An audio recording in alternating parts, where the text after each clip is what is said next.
At the Florida Maquis Patreon channel, what we do is psychological operations training. We show people, the patrons, how to identify when psychological operations are in play and how to use that information to affect psychological operations of our own. Cognitive dissonance is the fundamental basis of all psychological operations. Defined as a mental conflict that occurs when beliefs are contradicted by new information. This conflict activates areas of the brain involved in personal identity and emotional response to threats. The brain's alarms go off when a person feels threatened on a deeply personal and emotional level, causing them to shut down and disregard any rational evidence that contradicts what they previously regarded as truth.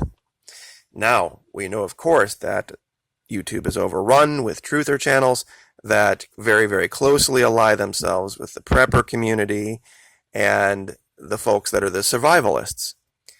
So, proving that survivalism and prepper mentality is a religiously held belief, something that is emotional and personal and not simply an intellectual exercise, we conducted a psyop.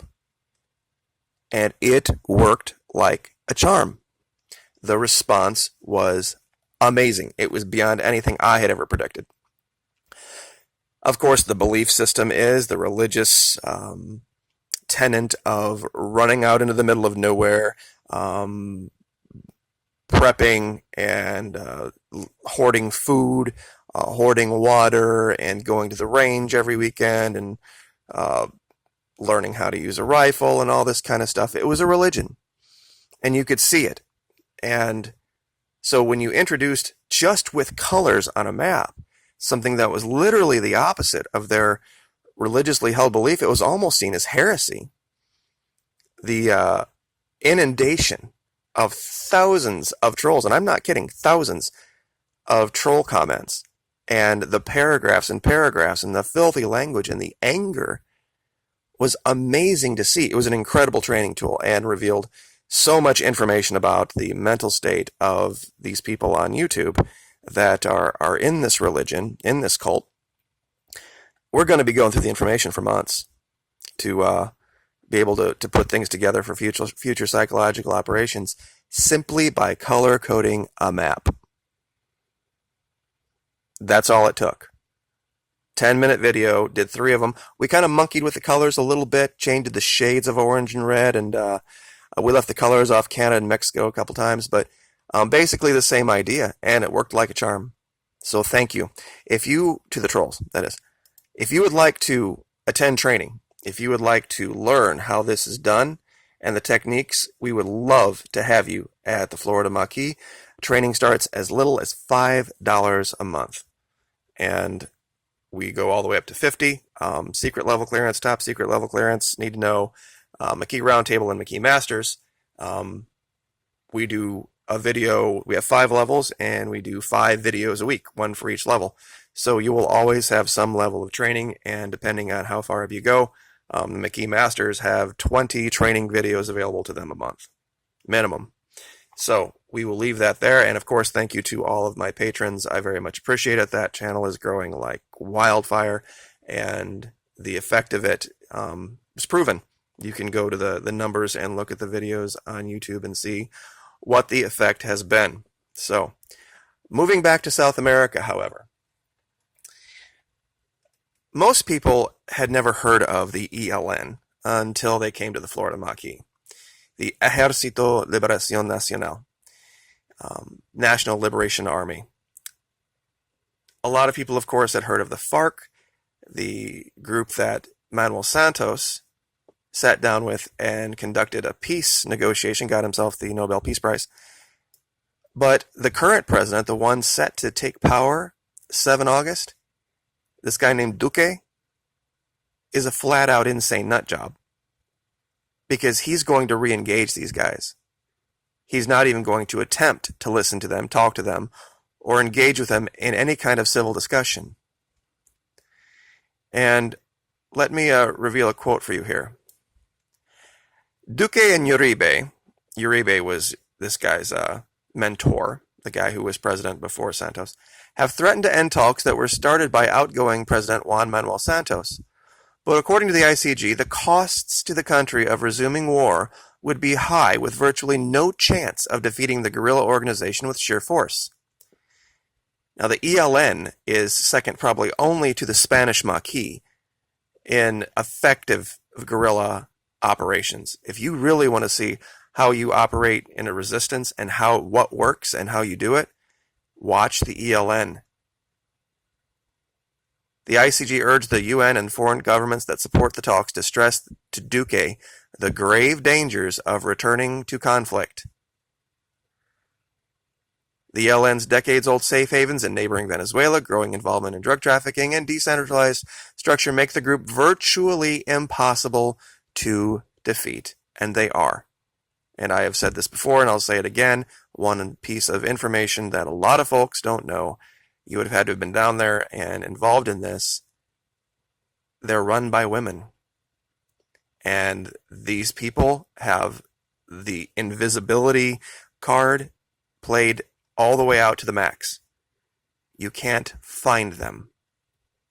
They blend in like no other. And they will defeat the Colombian military. According to the ICG, the ELN stands out for its resilience in modern-day Colombia, partly because of the country's lucrative informal economy and because its forces can easily move in and out of Venezuela. See, these guys are the nationalists. This is what the ELN stands for. They are against globalism. They are against big government. They are for the people having the power to determine their own futures.